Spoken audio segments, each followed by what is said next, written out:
السلام علیکم ورحمۃ اللہ وبرکاتہ۔ سوال پوچھا گیا ہے کہ جب اذان ہوتی ہے تو کتے کیوں بھونکتے ہیں؟ تو غالباً اس کی وجہ یہ ہے کہ جب اذان ہوا کرتی ہے تو شیطان مؤذن کی آواز سن کر بھاگتا ہے۔ جب وہ بھاگتا ہے تو وہ شیطان جانوروں کو نظر آتا ہے، کتوں کو بھی نظر آتا ہے، تو وہ کتے اس کو دیکھ کر گھبراتے ہیں، ڈرتے ہیں اور بھونکنا شروع کر دیتے ہیں۔ اور یہ بات کہ جب اذان ہوتی ہے تو اذان سن کر شیطان بھاگتا ہے، یہ رسول کریم صلی اللہ علیہ وسلم کی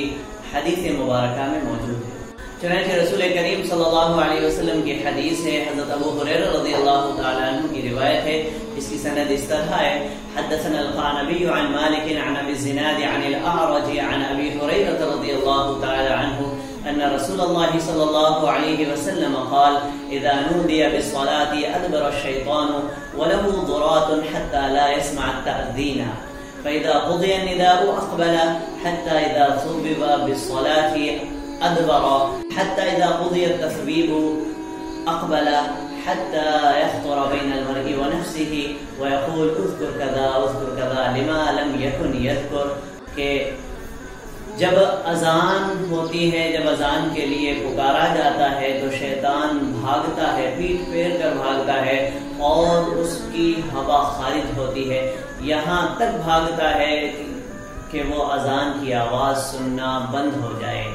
پھر جب اذان پوری ہو جاتی ہے تو واپس آ جاتا ہے، پھر جب دوبارہ اذان کے لیے پکارا جاتا ہے یا اقامت کہی جاتی ہے تو شیطان بھاگتا ہے، جب اقامت یا تسبیح پوری ہو جاتی ہے تو دوبارہ آتا ہے اور نماز کے اندر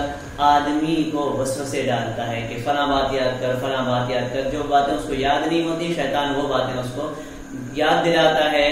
اگر وہ شیطان کے بہکاوے میں اور ان باتوں کے یاد کرنے میں لگ جاتا ہے تو اللہ کے رسول فرماتے ہیں حتی یضل الرجل ان یدری کم صلی، یہاں تک کہ آدمی بھول جاتا ہے کہ اس نے کتنی نماز رکعتیں پڑھی ہیں۔ اس حدیث مبارکہ سے یہ معلوم ہوتا ہے کہ جب اذان ہوتی ہے تو شیطان بھاگتا ہے، اور جب شیطان بھاگتا ہے تو جس طرح سے کہ دوسری روایات سے، احادیث مبارکہ سے ثابت ہوتا ہے کہ شیطان کو انسان کے علاوہ جانور دیکھ سکتے ہیں، تو جب کتے اس کو دیکھتے ہیں تو اسے ڈرتے ہیں اور ڈر کے بھونکتے ہیں، گھبراتے ہیں اور اب آوازیں نکالا کرتے ہیں۔